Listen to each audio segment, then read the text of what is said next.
Bismillahirrahmanirrahim. Assalamualaikum warahmatullahi wabarakatuh. Alhamdulillahi ala ihsani wa syukru lahu ala taufiqihi wa amtinani wa asyhadu an la ilaha illallah wahdahu la syarika lahu ta'ziman li syahni wa asyhadu anna Muhammadan abduhu wa rasuluhu da'ila ridwani. Allahumma salli alaihi wa ala alihi wa ashabihi wa ikhwani. Hadirin dan hadirat yang dirahmati oleh Allah Subhanahu wa taala. Kita melanjutkan pembahasan kita dari kitab Al-Adabul Mufrad dan kita masuk pada bab berikutnya, bab ke-25, bab wujubi silaturrahim, bab tentang wajibnya menyambung silaturrahim.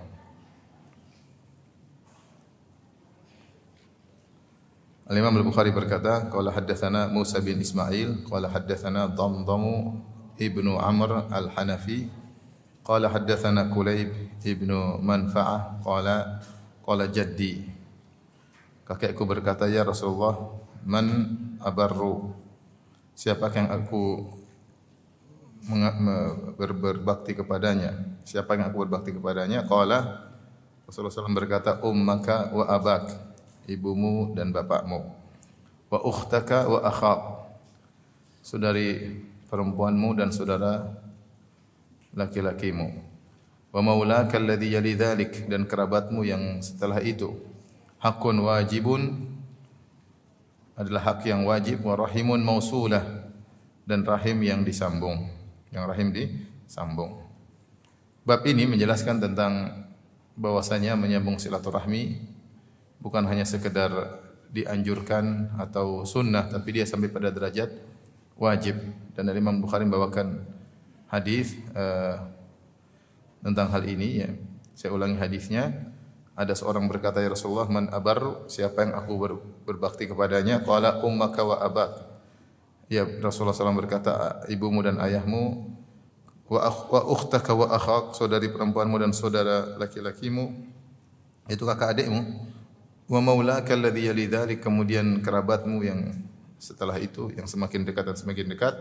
Hakun wajibun, hak yang wajib, wa rahimun mausulah, dan rahim yang disambung.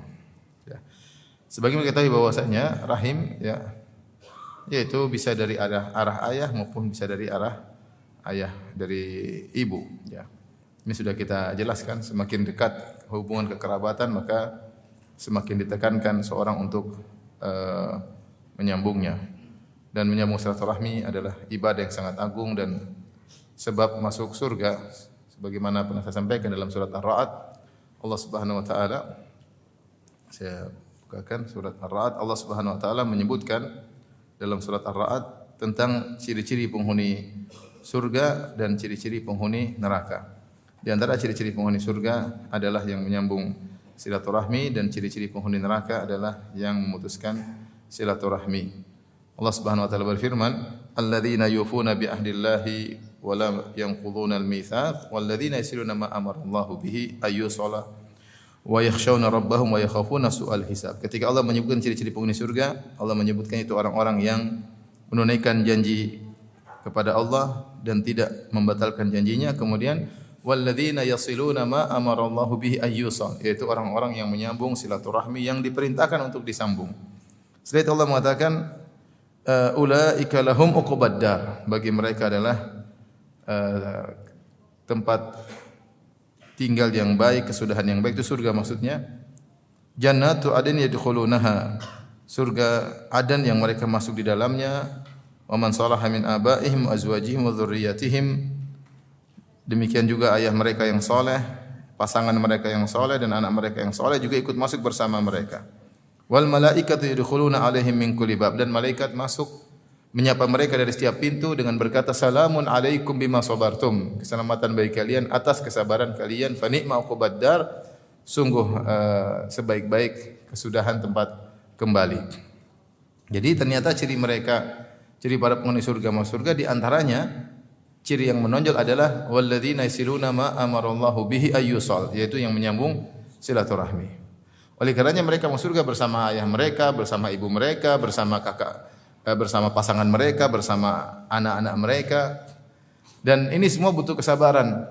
Makanya malaikat berkata kepada mereka, salamun alaikum bima sabartum.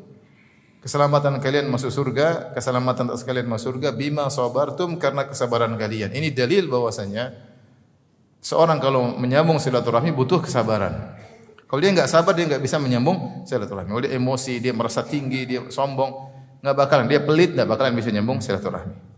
Orang yang bisa nyambung silaturahmi dengan penyambungan yang benar pasti menunjukkan akhlak yang mulia. Pasti dia tidak sombong. Pasti dia tidak pelit. Pasti dia bersabar. Makanya malaikat berkata, "Salamun alaikum bima sabartum." Keselamatan atas kalian masuk surga sebab kesabaran kalian.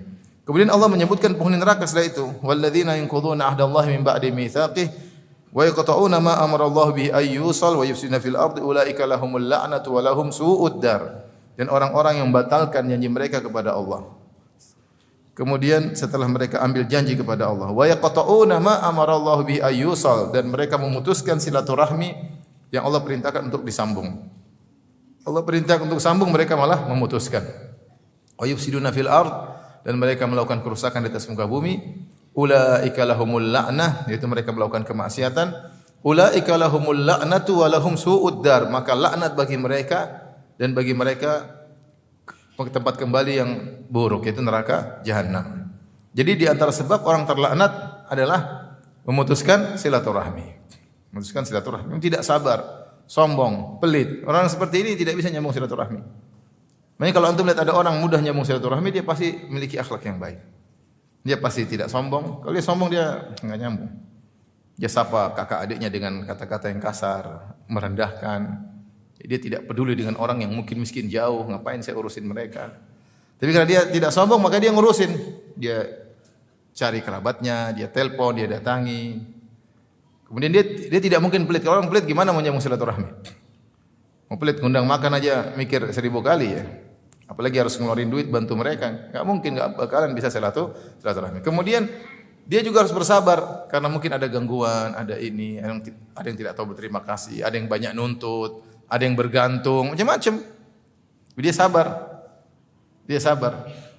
Maka kelihatannya ibadah ini sepele tapi dia sebab masuk surga. Dan malaikat tadi berkata, "Bima sabartum," atas kesabaran kalian. Ini menunjukkan bahwasanya menyambung silaturahmi hukumnya wajib, dan memutuskan silaturahmi adalah dosa besar. Hadis ini meskipun maknanya benar tapi secara sanad dia dhaif. Sebagaimana dijelaskan oleh Syekh Al-Albani rahimahullahu taala. Ya.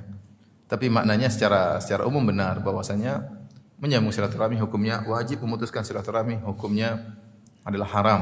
Dan secara umum hadis ini menunjukkan bahwasanya silaturahmi ada urutannya. Tidak semua rahim satu derajat. Yang paling utama adalah ayah dan ibu.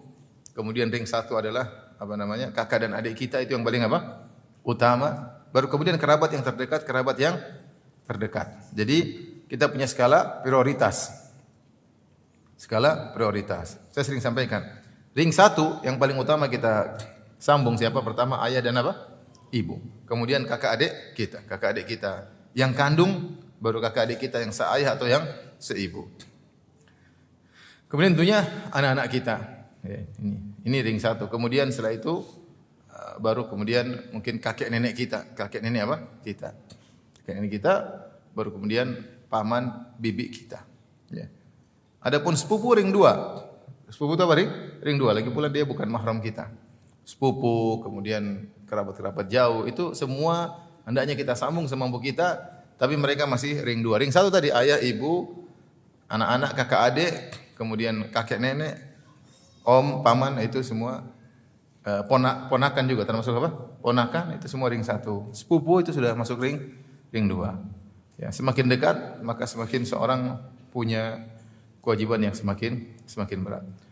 Dan silaturahmi ditinjau dari kedekatan, ditinjau juga dari kebutuhan. Bisa jadi misalnya kita punya kakak adik mau kita sambung dan mereka berkecukupan, om kita ternyata lagi sangat susah, ya kita mendahulukan dari sisi apa? Dari sisi harta kita berikan kepada om kita. Adapun kakak adik kita bisa sambung dengan cara mengunjungi, memberi hadiah yang sekedarnya. Karena menyambung silaturahmi adalah maknanya memberikan kebaikan kepada mereka dengan kebaikan apapun yang menunjukkan kita perhatian sama mereka, kita care sama mereka, itu adalah silaturahmi. Ya. Dengan harta dengan nasihat, ya, dengan kunjungan, dengan telepon, ya. Dia merasa kita perhatian sama dia. Dia merasa kita perhatian sama dia. Sekarang alhamdulillah saran silaturahmi semakin mudah. Ya. Kalau jauh-jauh kita enggak harus bersafar ke sana, ya, kecuali mungkin acara-acara besar. Kita bisa sering telepon, uang pun kita bisa transfer. Sekarang alhamdulillah perkaranya. Yang penting dia merasa kita perhatian sama dia. Maka sudah menyambung silaturahmi. Baik. Berikutnya. Al-Imam Bukhari berkata, qala haddatsana Musa bin Ismail, qala haddatsana Abu Awanah an Abdul Malik bin Umair an Musa bin Talha an Abi Hurairah radhiyallahu anhu, beliau berkata, lamma nazalat hadhil ayah, tatkala turun ayat ini, wa anzir ashiratakal aqrabin, berilah peringatan kepada kerabatmu yang terdekat. Ashirah itu sukumu yang terdekat, maksudnya kerabat yang terdekat. Turun ayat ini kepada Nabi sallallahu alaihi wasallam. Qama an-nabiy sallallahu alaihi wasallam fanada, maka Nabi langsung menjalankan perintah Allah tersebut. Rasulullah SAW berdiri, kemudian Rasulullah SAW menyeru dengan memanggil kerabat-kerabatnya dari orang-orang Quraisy. Kata Nabi sallallahu alaihi wasallam, ya Bani Ka'ab bin Lu'ay, wahai Bani Ka'ab bin Lu'ay. Ya, Ka'ab bin Lu'ay itu maksudnya tinggi. Rasulullah SAW Muhammad bin Abdullah bin Abdul Muttalib bin Hashim bin Abdi Manaf bin Qusay bin Kilab, kalau enggak salah bin Murrah, sampai bin Ka'ab bin Lu'ay bin Ghalib bin Fir, terus ke atas terus. Saya juga tidak begitu hafal, tapi intinya sampai ke bin Ismail bin bin Ibrahim. Nah, Ka'ab bin Lu'ay ini termasuk kakeknya yang agak jauh. Kakeknya entah kakek keberapa. Coba kita lihat.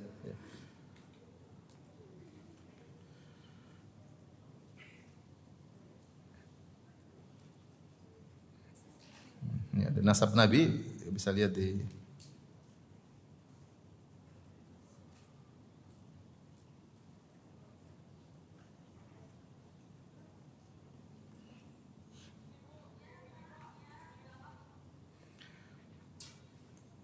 nasab Nabi sebentar.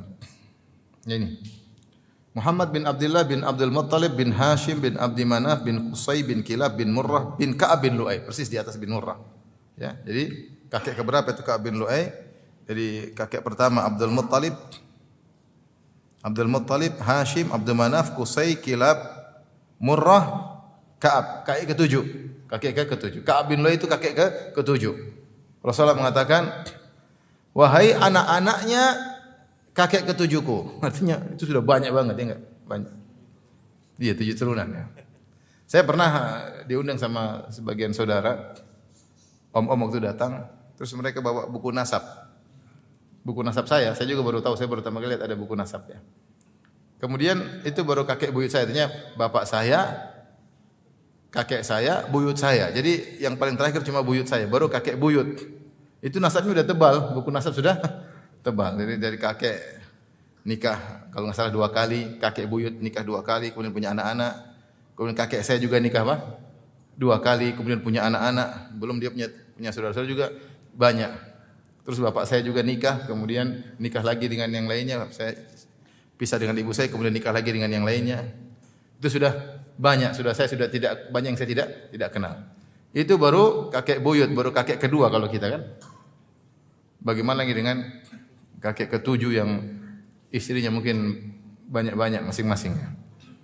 Kalau kita mungkin istri satu-satu masih mudah dideteksi. Kalau istrinya sudah, apalagi orang Arab dahulu kan, sebelum datang Islam mereka istri sampai 10, sampai banyak. Tidak ada batasan.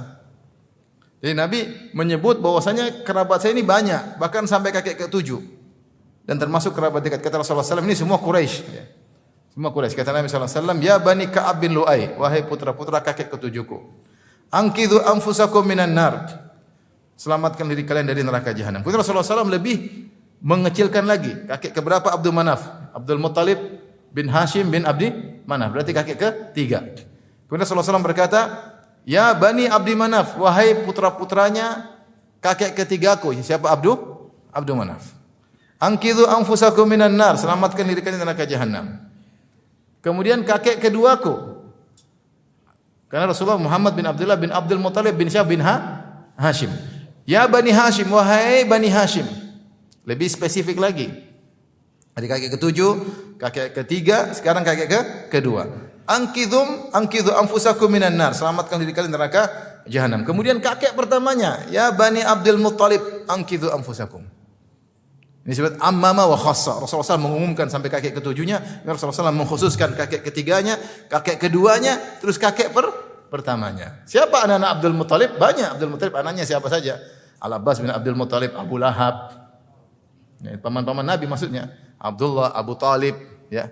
Ini semua paman-paman Hamzah, paman-paman Nabi, semuanya anak-anak Abdul Muttalib. Rasulullah SAW dimuksinkan lagi.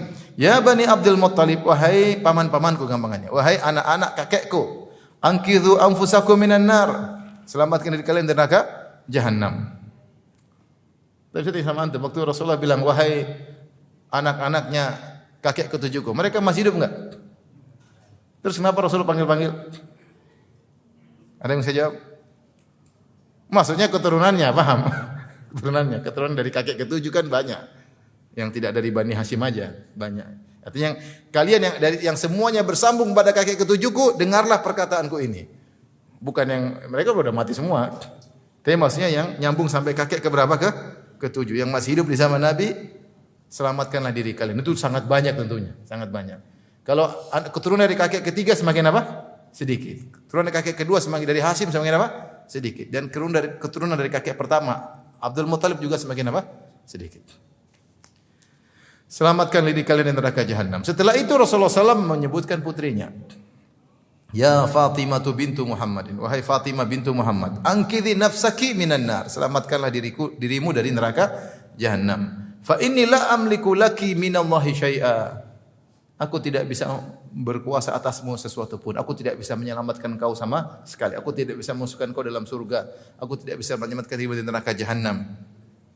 Kalau kau putriku tidak bisa aku selamatkan, bagaimana lagi tadi yang kembali pada kakek ketujuh, kakek ketiga, kakek kedua, kakek ke satu. Hanya saja kata Nabi, ini yang menjadi perhatian kita, syahid, maudhi'us syahid, ini jadi perhatian kita. Rasulullah SAW berkata, "Ghairu anna lakum rahiman sa'abulluha bibilaliha atau bibalaliha." Dua bacaan. Hanya saja aku punya hubungan kerabatan dengan kalian, punya hubungan kerahiman dengan kalian. Wahai semua keturunan kakek ketujuhku, aku punya hubungan kerabatan dengan kalian, punya rahim dengan kalian. Sa'abulluha bibilaliha. Aku akan membasahinya dengan basahan-basahan rahim tersebut. Maksudnya kata Rasulullah SAW, aku benar-benar akan menyambungnya. Aku benar-benar akan menyambungnya. Taib. Beberapa faedah yang kita bisa ambil dari hadis ini. Yang pertama bahwasanya perhatian kepada kerabat terdekat itu yang lebih utama. Dalam berbakti, dalam berbuat kebaikan, dalam berdakwah. Mereka yang lebih utama untuk kita dakwahi. Selama memungkinkan hal tersebut. Ketika tidak memungkinkan, maka lanjut kepada yang lainnya. Seperti Nabi dakwahi Abu Lahab pamannya langsung, tidak mau terima ya sudah. Dakwah yang lainnya, tapi Rasulullah berusaha mendakwahi paman-pamannya terlebih dahulu, yang terdekat. Maka Rasulullah SAW panggil mereka. Dan ini juga terkait dengan masalah menyambung silaturahmi, maka yang semakin dekat semakin lebih utama, semakin lebih utama. Kemudian Rasulullah sallallahu alaihi wasallam dalam riwayat yang lain Rasulullah SAW juga memanggil nama-nama pamannya. Ya Abbas bin Abdul Muttalib, sampai Rasulullah panggil. Dan Rasulullah kan mengatakan, ya Bani Abdul Muttalib, wahai anak-anaknya Abdul Muttalib, wahai paman-pamanku. Dalam sebagian riwayat Rasulullah sebut nama-nama mereka. Ya Abbas bin Abdul Muttalib, wahai Abbas, la ugni anka minallahi syai'a. Aku tidak bisa menolongmu sama sekali. Kemudian beliau kepada bibinya, ammahnya. Wa ya Safiyatu ammatu Rasulillah. Wahai Safiyah, ammahnya, itu tantenya Rasulullah. La ugni anki minallahi syai'a. Aku tidak bisa menolongmu sama sekali. Ini semua menunjukkan perhatian Nabi kepada kerabat-kerabat terdekatnya. Dan hadis ini menunjukkan bahwasanya nasab kalau tidak didukung dengan amalan tidak ada faedahnya. Man batta'a bihi amaluh lam yusri bihi nasabuh. Siapa yang amalnya lambat tidak bisa dipercepat dengan nasabnya. Maka jangan bilang saya keturunan ini, saya keturunan, tapi kemudian dia malas beribadah. Dia malas beribadah. Tadi malam saya baru baca nukilan dari Al-Hafidz Ibnu Hajar rahimahullahu taala ketika ada seorang dari Bani Hashim. Bani Hashim Ahlul Bait. Bani Hashim Ahlul Bait. Kemudian ada seorang yang sikapnya kurang baik sama dia, maka dia berkata, "Kau kenapa begitu sama saya? Tidak perhatian sama saya. Sementara engkau selalu bersalawat kepadaku setiap hari. Bukankah setiap kita bersalawat kita bilang Allahumma shalli ala Muhammad wa ala ali Muhammad. Ya Allah, salawatlah kepada Muhammad dan kepada keluarga Muhammad. Dan Bani Hashim adalah keluarga Muhammad, Ahlul Bait. Berarti kau ini tiap hari salawat sama saya kemudian tidak baik sama saya." Akhirnya orang tersebut mengatakan, "Yang saya salawati yang bertakwa, yang kau enggak." Karena yang dimaksud dengan yang disalawati oleh Allah adalah dari Ahlul Bait yang bertakwa. Sebagaimana kita bersalawat Allahumma shalli ala Muhammad wa ala ali Muhammad kama shallaita ala Ibrahim wa ala ali Ibrahim. Ya Allah berilah salawat kepada Muhammad dan kepada ahlul baitnya Nabi Muhammad. Sebagaimana kau telah bersalawat kepada Ibrahim dan ahlul baitnya Ibrahim. Taib, ahlul baitnya Ibrahim maksudnya yang bertakwa saja, itu tidak? Karena tidak semua ahlul bait Ibrahim bertakwa. Di antaranya Bani Israel, Yahudi di Israel itu ahlul bait juga itu, ahlul baitnya Nabi Ibrahim. Dan Allah telah berfirman, "Wa min dzurriyyatihima," dan di antara keturunan Ibrahim dan Ishak, muhsinun wa zalimun li nafsihi mubin. Di antara keturunan Ibrahim dan Ishak ada yang baik, ada yang soleh dan ada yang penjahat, melakukan kezaliman dengan nyata. Muhsinun wa zalimun li nafsihi mubin. Berbuat zalim dengan kezaliman yang nyata. Sehingga salawat kepada keluarga Ibrahim hanya terkait dengan ahlul bait dari ahlul baitnya Nabi Ibrahim yang bertakwa. Adapun Yahudi yang membunuh Nabi, Yahudi yang membantai saudara-saudara kita di Palestina tidak akan mendapat apa? Salawat dari Nabi sallallahu alaihi wasallam. Demikian juga salawat kepada ahlul bait Nabi sallallahu alaihi wasallam kalau mereka ternyata tidak bertakwa kepada Allah tidak mendapatkan apa? Salawat dari Allah Subhanahu wa taala. Oleh karenanya Al-Ghazali dalam kitabnya Ihya Ulumuddin ketika menyebut tentang masalah ujub, dia sebutkan di antara ujub yang berbahaya ujub terhadap nasab. Maka dia contohkan ujubnya Bani Hashim. Sebagian Bani Hashim yang ujub dengan apa? Nasabnya yang mereka benar-benar jelas keturunan ahlul baitnya Rasulullah sallallahu alaihi wasallam. Tetapi di antara mereka ada yang baik, di antara mereka ada yang tidak baik. Banyak di antara mereka yang saleh dan sebagian mereka juga tidak saleh. Maka seorang jangan terpedaya dengan nasabnya kalau ternyata nasabnya tidak didukung dengan amalnya maka tidak ada faedahnya. Tidak ada faedahnya. Saya kemarin baru aja, maksudnya saya pas di Masjid Nabawi kemarin iktikaf di Masjid Nabawi. Di Makkah terlalu ramai, saya di Masjid Nabawi aja. Kemudian selama saya iktikaf ada satu orang Arab, masya Allah, baik sekali, ramah, ngobrol sama kita, sholat terus, doa. Saya kasih gorengan, dia suka makan gorengan. Baik ya. Teman-teman yang iktikaf sama saya ngerti, kita kenal dia. Akhirnya pas saya ajak dia sahur di malam terakhir, malam 29. Ayo sahurlah sama saya, ayo sahur. Begitu kita sahur rame-rame ketawa-ketawa, saya ngomong, "Kamu siapa sih?" Ternyata ahlul bait. Dia di awal tidak bilang, ahlul bait, gorengan 3 ya. Enggak. Dia biasa. Maksud saya, tiba-tiba gini ada orang seperti gini. Dan saya tidak punya teman ahlul bait di Saudi kecuali semua mutawadhu. Kecuali semuanya apa? Tawadhu. Benar. Saya tidak bohong. Saya tahu beberapa teman saya ahlul bait semuanya tawadhu. Enggak ada yang petang-petang enggak. Mau saya kalau seorang nasabnya tinggi seperti ahlul bait didukung dengan amal luar biasa, mereka lebih utama daripada orang biasa. Kenapa lebih utama? Kakek mereka punya jasa luar biasa sama apa? Sama kita. Kalau enggak ada kakeknya Rasulullah SAW dengan sebab kakeknya kita enggak dapat apa? Hidayah. Maka kita harus hormat sama mereka. Tapi kalau sekedar nasab tanpa didahului didukung dengan amal tidak ada faedahnya. Rasulullah berkata kepada pamannya, "Ya Abbas bin Abdul Muttalib," pamannya yang masuk Islam, nantinya masuk Islam. "La ugni anka minallahi syai'," aku tidak bisa menolong engkau sama sekali. "Ya Safiyatu ammatu Rasulillah," wahai Safiyah tantenya Rasulullah, aku tidak bisa menolong engkau sama sekali. "Wahai Fatimah putri Rasulullah, aku tidak bisa menolong kamu sama sekali. Selamatkanlah dirimu." Oleh karena siapa yang diberi anugerah, dan ini anugerah, dapat nasab mulia, nasab ahlul bait, maka dia bersyukur kepada Allah. Tinggal dia berusaha mencontohi leluhurnya Rasulullah sallallahu alaihi wasallam bagaimana akhlaknya, ibadahnya, tawadhu'nya, ya. Kalau tidak maka sungguhnya nasab itu hanyalah ujian yang bisa membuat dia menjadi angkuh dan sombong kalau dia tidak tahu menata dirinya. Dan ini sudah diingatkan oleh Al-Imam Al-Ghazali dalam kitabnya Ihya Ulumuddin tentang macam-macam ujub, di antaranya ujub terhadap nasab. Ujub terhadap apa? Nasab. Tantang petenteng bangga keturunan Rasulullah SAW tapi tidak didukung dengan amal saleh yang baik. Dan ada sebagian yang saya sampaikan juga, ada sebagian orang, jadi saya langsung diceritain oleh kalau tidak saya ingat saya teman Habib ya, dia juga cerita. Saya ketemu di Amsterdam. Dia juga Habib, dia bilang sebagian kita merasa pasti masuk apa? Surga. Kok bisa? Iya. Karena tiap hari orang selawat sama kita katanya. Apakah Nabi mengajarkan demikian? Apakah Nabi mengajarkan demikian? Tidak. Coba lihat sirah bagaimana sejarah para Ahlul Bait. Mereka bertakwa kepada Allah. Hasan, Husain takwanya luar biasa. Tidak seperti itu, ya. Tidak mentang-mentang, ya.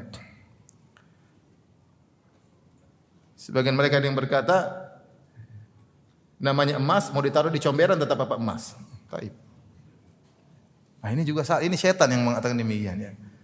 Rasulullah yang mengatakan, "Man batta'a bihi amalu lam yusri bihi nasabuh." Siapa yang amalnya enggak beres, nasabnya tidak bermanfaat. Kamu punya emas tapi kalau taruh comberan percuma, tetap bau comberan, paham? Iya enggak? Kecuali comberannya dibersihkan. Iya tidak? Kalau dibersihkan emas lagi. Kalau ketutup comberan yang kelihatan kuning comberan, bukan kuning apa? Emas. Maka ini semua tipu daya syaitan. Maka siapa yang dapat nasab Ahlul Bait, maka subhanallah nikmat yang luar biasa. Bagaimana tidak bahagia Ahlul Bait. Tetapi jangan lupa harus didukung dengan amal yang baik. Baik. Jangan mempermalukan leluhur yang luar biasa yang soleh-soleh. Sebagaimana kita tahu bagaimana sirah perjalanan hidup mereka, orang-orang yang saleh, Ali bin Abi Thalib, Fatimah, Hasan, Husain dan yang lainnya, yang mereka adalah orang-orang yang para salihin. Baik. Maka seorang berusaha untuk meraih syafaat Nabi sallallahu alaihi wasallam dengan bertauhid kepada Allah Subhanahu wa taala. Kalau enggak Nabi tidak bisa menolong sedikit pun. Kalau dia bertauhid kepada Allah, maka dia akan mendapatkan syafaat Nabi sallallahu alaihi wasallam. Dalam satu hadis ketika Abu Hurairah berkata kepada Nabi, "Ya Rasulullah, man as'adun nasi bi syafaatika yaumal qiyamah?" Wahai Rasulullah, siapa orang yang paling bahagia mendapatkan syafaat pada hari kiamat? Kata Rasulullah sallallahu alaihi wasallam, "Man qala la ilaha illallah khalisan min qalbihi," yang mengucapkan la ilaha illallah dengan ikhlas dari hatinya, tidak ada syirik sama sekali. Semakin seorang jauh daripada kesyirikan, semakin kuat keikhlasannya, dia semakin mudah mendapatkan apa? Syafaat. Semakin tidak suka dipuji, semakin tidak suka disanjung, semakin tidak suka memamerkan amal solehnya, semakin tidak suka menyebutkan kebaikan-kebaikan dirinya, semakin tidak bergantung kepada makhluk, tidak bergantung kepada jimat, tidak bergantung kepada bosnya, bergantung hanya kepada Allah. Semakin kuat tauhidnya, semakin mudah mendapatkan syafaat Nabi sallallahu alaihi wasallam. Dalam hadis yang lain kata Rasulullah sallam, "Likulli nabiyyin da'watun mustajabah." Likulli nabiyyin da'watun mustajabah. Setiap nabi memiliki doa yang pasti dikabulkan. Fata'ajjala kullu nabiyyin da'watahu. Setiap nabi menyegerakan pengin dikabulkan doanya ketika di dunia. Wa in ikhtaba'tu da'wati syafa'atan li ummati yaumal qiyamah. Adapun saya punya doa yang pasti dikabulkan, saya tunda, saya simpan untuk hari kiamat kelak sebagai syafaat. Syafa'atan li ummati yaumal qiyamah, agar menjadi syafaat bagi umatku pada hari kiamat. Artinya kalau saya minta, Allah kabulkan. Syafaat tersebut mengenai siapa? Fahiya na'ilatun insyaallah man mata min ummati la yusyriku billahi syai'a. Syafaat tersebut akan mengenai setiap umatku yang meninggal tidak berbuat syirik, dalam kondisi tidak berbuat syirik sama sekali kepada Allah Subhanahu wa taala. Jadi, kalau kita ingin dapat syafaat, kuatkan tauhid kita, kuatkan. Tawakal kita kuatkan kepada Allah. Ketergantungan kita pada jangan kaitkan kebahagiaan kita dengan netizen. Kita hanya mengharap perhatian dari siapa? Allah, bukan pujian apa? Netizen. Jangan bikin kegiatan yang mencari muka, jadi pusat perhatian, hobi-hobi seperti itu, narsis tinggalkan. Itu bertentangan dengan ketergantungan kepada Allah Subhanahu wa taala. Makanya Rasulullah SAW sebutkan, ya, ada orang-orang yang datang minta syafaat, Rasulullah tidak kasih. Dalam satu hadis yang diriwayatkan oleh Imam Bukhari, saya bacakan. La alfayanna ahadakum yaji'u yaumal qiyamah atal raqabati ba'irun laha rugha yaqulu ya Rasulullah aghithni. Aku tidak mau menemukan salah seorang dari kalian datang padaku pada hari kiamat ini minta syafaat. Ala raqabatihi ba'irun lahu rugha. Dia sambil mikul onta yang mengeluarkan suara onta tersebut. Dia berkata, "Ya Rasulullah, aghithni, ya Rasulullah, tolonglah aku." Fa aqul la amliku laka syai'an, aku tidak bisa menolongmu sama sekali. Nah, mungkin dia tidak bayar zakat. Dia tidak bisa tolong. Qad ablagtuka, aku sudah sampaikan sudah saya ingatkan. Ini enggak boleh. La alfayanna ahadakum yaji'u yaumal qiyamah ala raqatabihi farasun lahu hamhama fayaqul ya Rasulullah aghithni. Demikian juga ada yang memikul kuda, kemudian ada suara ringkikan kuda, kemudian tolong aku, Rasulullah SAW enggak bisa. Saya tidak bisa tolong kamu. Qad ablagtuka la amliku laka syai'an, aku tidak memiliki apa-apa, tidak menguasai apa-apa. Saya telah sampaikan kepadamu. Sampai Rasulullah SAW mengatakan demikian orang di atas pundaknya ada syat laha thugha, ada kambing yang sambil mengembek, dia pikul hari kiamat. Dia berkata, "Ya Rasulullah aghithni, Rasulullah tolonglah aku." Kata Rasulullah SAW, "La amliku laka syai'an qad ablagtuka." Saya tidak bisa tolong kau sama sekali, aku telah menyampaikan. Tidak boleh. Harus bayar zakat, harus ini. Sampai Rasulullah SAW mengatakan,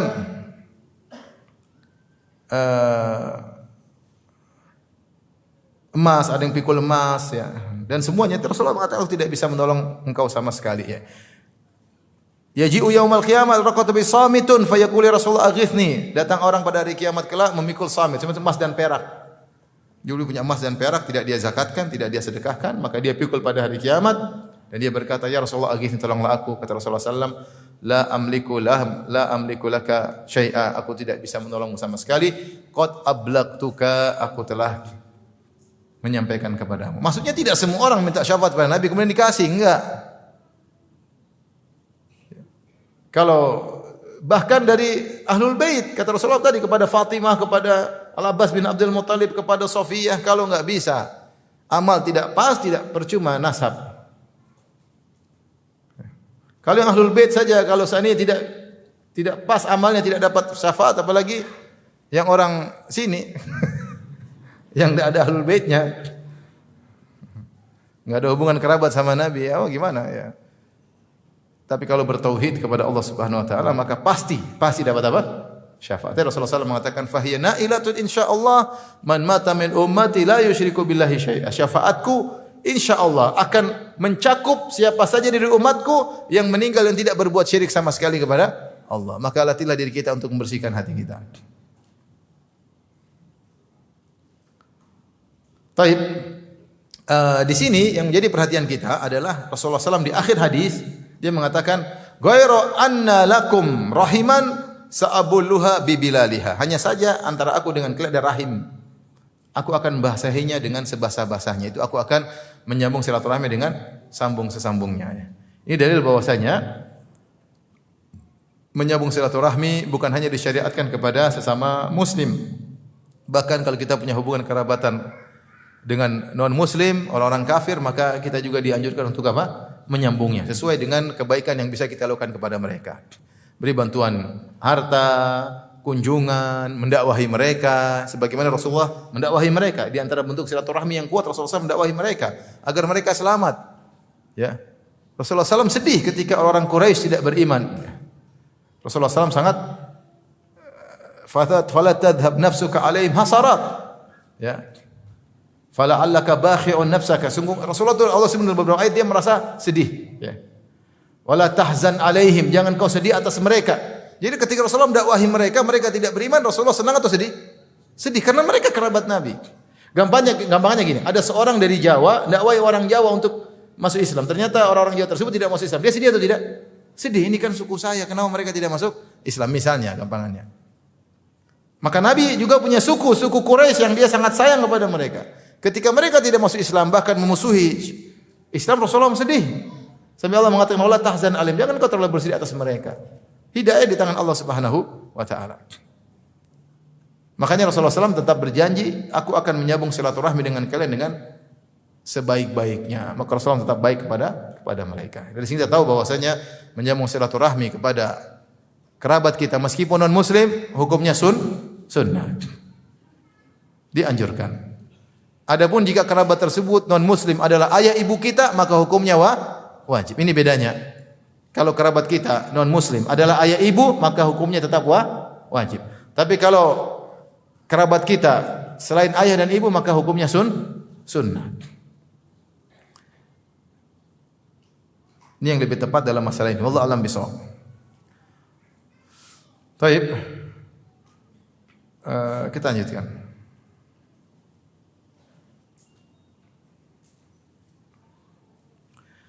Bab berikutnya, bab ke-26, bab silaturrahim, bab menyambung silaturahmi.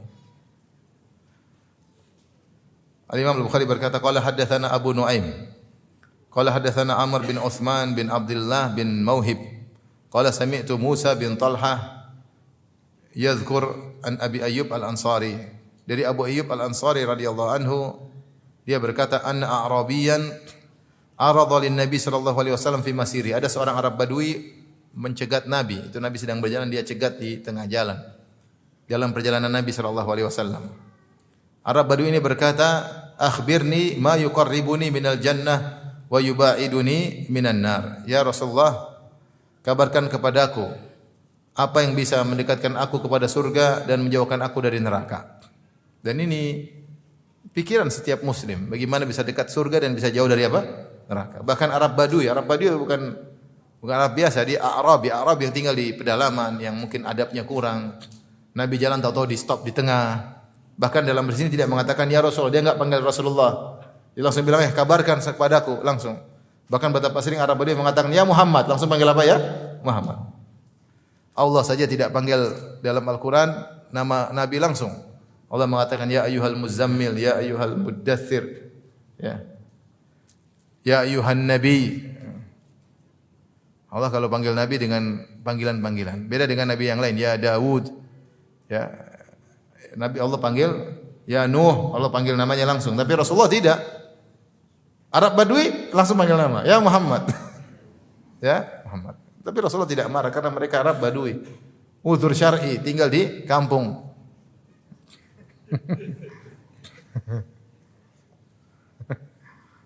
Ada pernah SMS saya, Ustaz, saya telepon angkat ya. Oke. Uzur syar'i di kampung. Saya enggak ngerti. Yang gimana ya? Enggak ngerti. Tapi dikasih tahu. Saya kasih tahu orang, tolong kasih tahu dia. Jangan begitu, ya. Angkat ya, Masya Allah, perintah. Kalau istri saya langsung angkat. Tapi subhanallah Rasulullah tidak marah ya. Karena dia tidak bilang ya Rasulullah, dia langsung akhbirni langsung. Kabarkan kepada aku apa yang bisa mendekatkan aku pada surga dan mendekatkan kepada neraka. Tapi semangatnya menunjukkan dia ingin masuk surga dan ingin jauh dari neraka. Qala Rasulullah SAW jawab, ta'budullaha wa la tusyriku bihi syai'a. Yang pertama tauhid.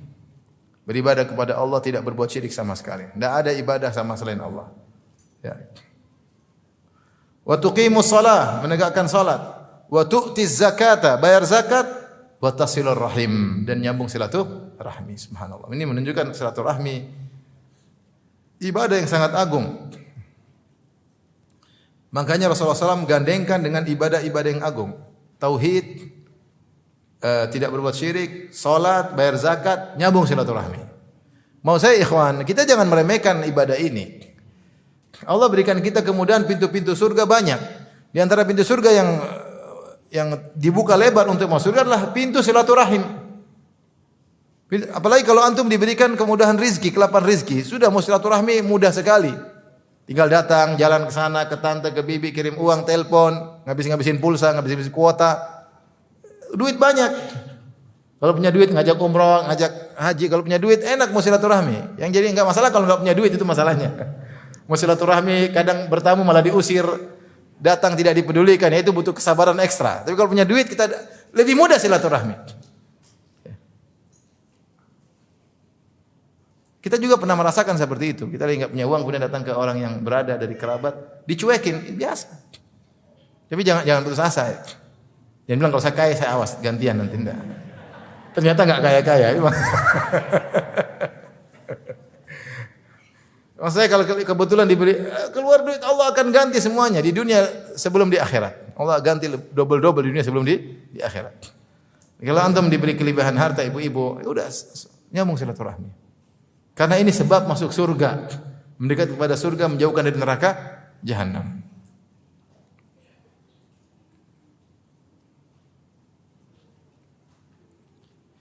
Di sini Rasulullah SAW menggandengkan antara tauhid dengan menyambung silaturahmi. Dan ini banyak dalam Al-Quran. Seperti Allah menggandengkan tauhid dengan berbakti kepada kedua orang tua. Seperti firman Allah, wa qadha rabbuka alla ta'budu illa iyyahu wa bil walidaini ihsana.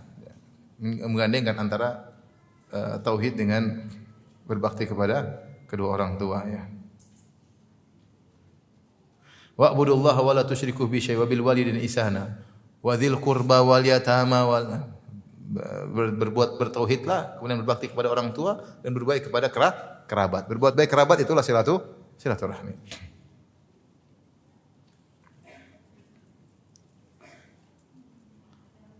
Baik, kita lanjutkan hadis berikutnya, ya.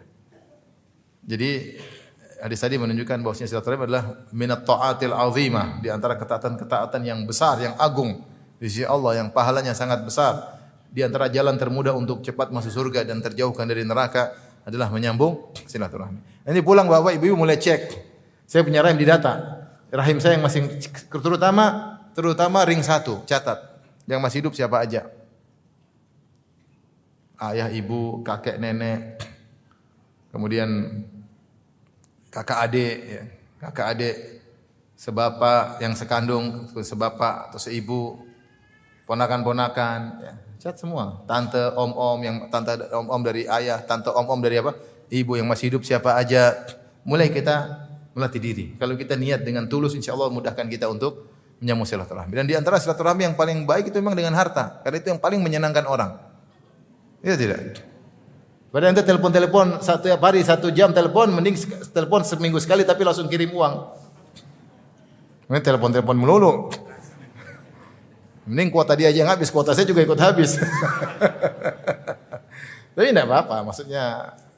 Tapi jangan pelit lah, jangan pelit. Kita hanya menyesal nanti hari kiamat kalau jadi orang pelit. Tapi kita lanjutkan hadis berikutnya. Al-Imam Bukhari berkata, qala haddatsana Ismail bin Abi Uwais qala haddatsani Sulaiman bin Bilal an Muawiyah bin Abi Muzarrid an Sa'id bin Yasar an Abi Hurairah radhiyallahu anhu anna Rasulullah sallallahu alaihi wasallam qala. Rasulullah SAW bersabda, khalaqallahu azza wa jalla al-khalqa. Allah menciptakan makhluk. Falamma faragha minhu qamatir rahim. Tatkala Allah sudah selesai urusan dengan makhluk, rahim berdiri. Rahim di antara makhluk yang Allah ciptakan. Rahim dia adalah sesuatu yang abstrak, itu tidak seperti kematian, kehidupan adalah sesuatu yang apa? Abstrak. Tapi Allah bisa menjadikan dia sesuatu yang konkret. Seperti kematian adalah sesuatu yang abstrak. Kematian adalah kondisi ruh keluar dari jasad, namanya apa? Kematian. Tidak ada yang bisa kita pegang, namanya sesuatu yang abstrak. Tapi pada hari kiamat kelak Allah akan menghadirkan yu'ta bil maut ala hayatil kabsyah. Allah akan datangkan kematian dalam bentuk seekor kambing, seekor domba. Kemudian disembelih di antara penghuni surga, penghuni neraka. Kemudian dikatakan, ya ahlal jannah khuludun la mauta fiha. Tidak ada, wahai penghuni surga, kehidupan yang abadi adalah kematian. Maka penghuni surga semakin bahagia karena mereka merasakan nikmat yang mereka rasakan. Kenapa? Karena kematian telah disembelih. Wahai ahlan nar, wahai penghuni neraka, keabadian tidak ada kematian di dalamnya. Mereka semakin sengsara karena mereka tahu pedihnya apa? Siksaan neraka. Tapi yang jadi perhatian kita, Allah datangkan kematian yang konkret, yang abstrak dalam bentuk sesuatu yang konkret. Paham atau tidak? Paham. Paham atau tidak? Contohnya seperti amal soleh. Nabi SAW sebutkan dalam di antara kejadian-kejadian dalam alam barzakh, ada seorang yang datang dengan wajah yang tampan, dengan berseri-seri, dengan aroma yang sangat harum. Maka sang mayat berkata, "Man anta, siapa engkau?" Maka dia menjawab, ana amaluka saleh. Aku adalah amal salehmu ketika di dunia.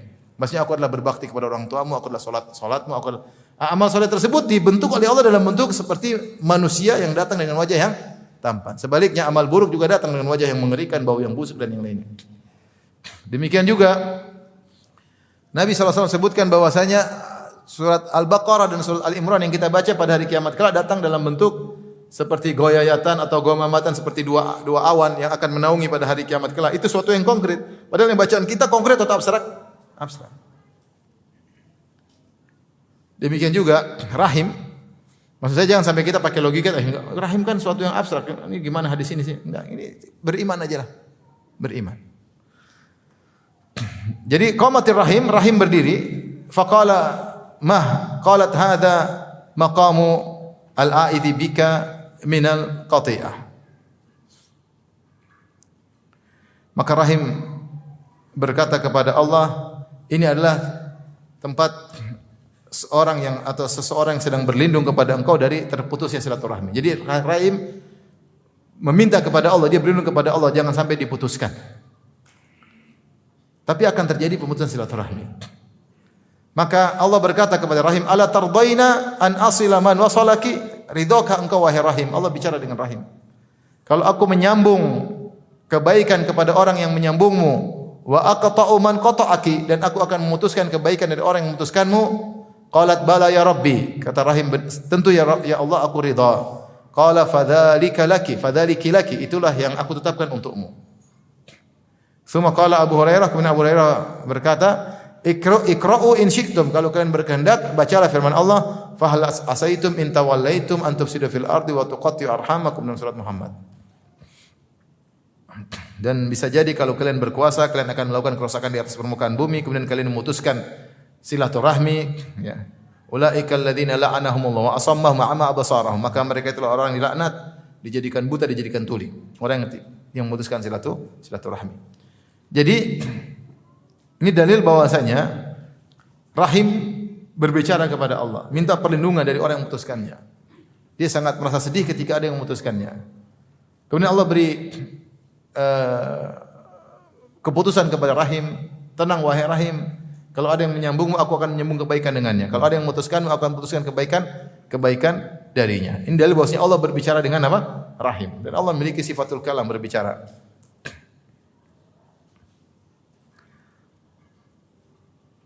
Taib, maka kemudian Abu Hurairah menyebutkan dalil akan kebenaran hadis ini. Allah telah berfirman, siapa yang memutuskan silaturahmi dilaknat oleh Allah, dibutakan matanya, ditulikan telinganya. Maksudnya kalau sudah sering memutuskan silaturahmi, ya, dilaknat, kemudian matanya tidak bisa melihat kebenaran, telinganya tidak bisa mendengar apa? Kebenaran.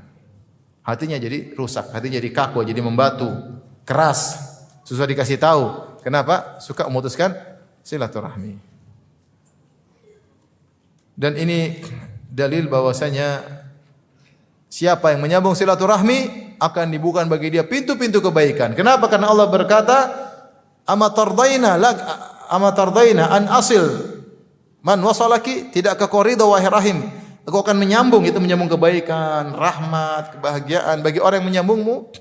Dan aku memutuskan orang yang memutuskanmu, dan benar, orang yang suka menyambung silaturahmi insyaallah diberi kebahagiaan. Diberi harta yang mudah, diberi kebahagiaan, diberikan ketakwaan. Kenapa? Suka menyambung silaturahmi. Tapi yang suka silaturahmi, memutuskan silaturahmi, hatinya kecil, suka emosi, dicabut kebahagiaan dari hatinya, ribut melulu sama karib kerabatnya, sombong kepada mereka, pelitnya luar biasa. Ini orang sengsara. Meskipun duitnya banyak, meskipun jabatannya tinggi. Ini dalil bahwasanya menyambung silaturahmi pahalanya besar dan dampaknya luar biasa. Memutuskan silaturahmi juga dosanya besar dan dampaknya luar biasa. Baik. Kita lanjutkan hadis yang terakhir. Imam Bukhari berkata, qala haddatsana Al-Humaydi, qala haddatsana Sufyan an Abi Sa'id an Abi Sa'ad an Muhammad bin Abi Musa an Ibni Abbasin qala, dari Ibnu Abbas menafsirkan firman Allah, wa ati dzal qurba haqqahu wal miskina wa ibnas sabil. Berikanlah haknya dzal qurba, yaitu karib kerabat, kemudian berikanlah hak orang miskin dan haknya ibnu sabil. Al-ayah. Qala, kata Ibnu Abbas, bada'a fa amarahu bi aujabil huquq. Allah mulai ayatnya dengan memerintahkan sang hamba dengan kewajiban hak yang paling wajib, yaitu kerabat. Hak yang, jadi maksudnya Allah sebutkan karib kerabat sebelum miskin dan sebelum ibnu sabil. Ini peringatan bagi kita, karena sebagian orang kalau suruh berbuat baik kepada fakir miskin semangat, membantu anak yatim semangat, tapi kalau sama kerabat kurang semangat. Ini salah. Skala prioritas harusnya kerabat terlebih dahulu, baru fakir miskin dan anak yatim dan ibnu sabil itu belakangan. Yang paling haknya paling utama adalah apa? Karib kerabat. Kalau karib kerabat sudah kita tunaikan haknya, kita lanjut yang lainnya. Maka Ibnu Abbas mengatakan di sini, fa amarahu bi aujabil huquq. Allah perintahkan dia untuk menunaikan hak yang paling terwajib, yaitu hak terkait dengan apa? Karib kerabat. Wa dallahu ala afdhalil a'mal idza kana indahu syai', dan Allah tunjukkan kepada dia tentang amal yang terbaik jika dia memiliki sesuatu, memiliki harta. Jangan ragu-ragu kalau punya harta itu amal terbaik kata Ibnu Abbas untuk diberikan kepada karib kerabat. Faqala, Allah berkata, wa atidzal qurba haqqahu, berikanlah hak karib kerabat. Wal miskin, haknya orang miskin. Wa ibnas sabil, dan haknya ibnu sabil, yaitu musafir yang kehabisan bekal. Artinya kita punya harta kita ada di hak orang juga. Kalau mereka miskin, mereka punya hak untuk dapat dari harta kita. Wa 'allamahu idza lam yakun indahu syai' kaifa yaqul. Dan Allah ajarkan kalau seorang tidak punya harta, kemudian ada kerabat yang minta tolong, ada orang miskin minta tolong, dia ngomongnya bagaimana caranya, nolak dengan cara yang halus. Allah ajarkan. Kata Allah Subhanahu wa taala dalam surat Al-Isra berikutnya, wa imma tu'ridanna anhum ibtigha'a rahmatin min rabbika tarjuha faqul lahum qawlan maysura. Jika kau berpaling dari mereka, mereka minta bantuan, kau tidak mampu, tidak punya harta, ATM lagi kosong, bahkan minus, ada ATM minus, ATM kosong, utang banyak, dan kau berpaling, ibtigha'a rahmatin min rabbik, dan dengan sambil berharap dalam hatimu kau pasang niat, seandainya satu hari saya dapat rahmat dari Allah, dapat rezeki, saya akan kasih. Ya. Maksudnya ketika berpaling pun kita tetap bukan tukang minta-minta. Enggak, kita pasang niat yang baik. Aduh, saya enggak bisa. Dengan sedih. Ibtigha'a rahmatin min rabbik, dalam kondisi hatimu suatu saat mudah-mudahan saya punya rezeki untuk kasih kamu. Tapi sekarang saya lagi enggak punya. Tarjuha, yang kau harapkan rahmat tersebut. Apa yang kau lakukan? Faqul lahum, kalau kau tidak mampu, apa yang kau katakan? Katakan kepada mereka, faqul lahum qaulan maisura. Katakanlah kata-kata yang baik. Bilang, mohon maaf atau nanti Kata Ibnu Abbas, aidatan hasanah. Janjikan dengan janji yang baik. Contohnya kita bilang, insyaallah belum bisa sekarang.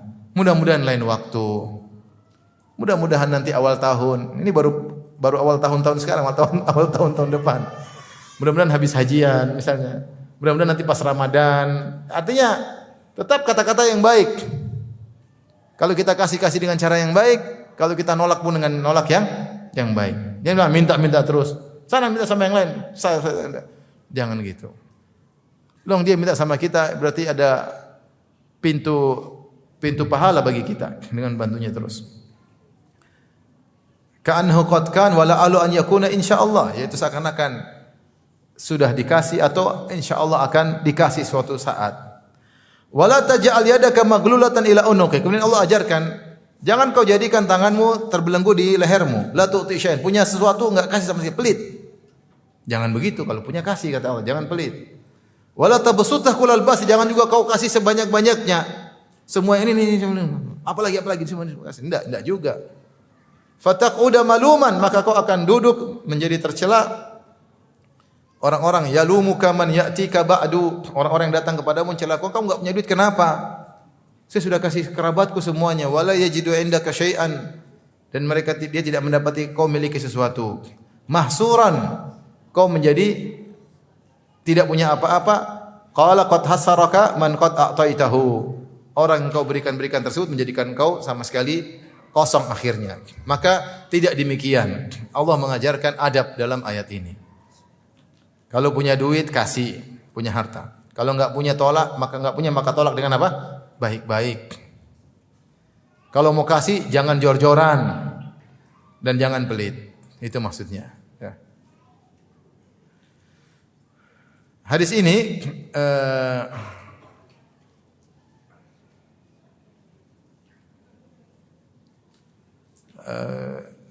atau riwayat ini ya, sanadnya dhaif secara sanad ya.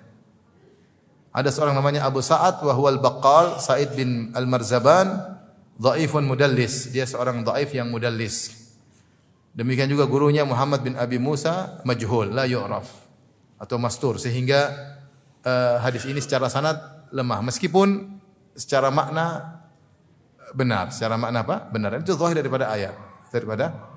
Ini mengajarkan bagaimana akhlak yang mulia berhadapan dengan kerabat, baik ketika memberi maupun ketika tidak bisa memberi, maka ada aturannya. Ini juga dalil bahwasanya karib kerabat lebih utama untuk kita bantu daripada selain mereka. Baik, demikian saja Ikhwan dan akhwat yang rahmatillah subhanahu wa ta'ala yang saya sampaikan insyaallah kita lanjutkan pada kesempatan berikutnya. Demikian wabillahi taufiq wal hidayah. Assalamualaikum warahmatullahi wabarakatuh.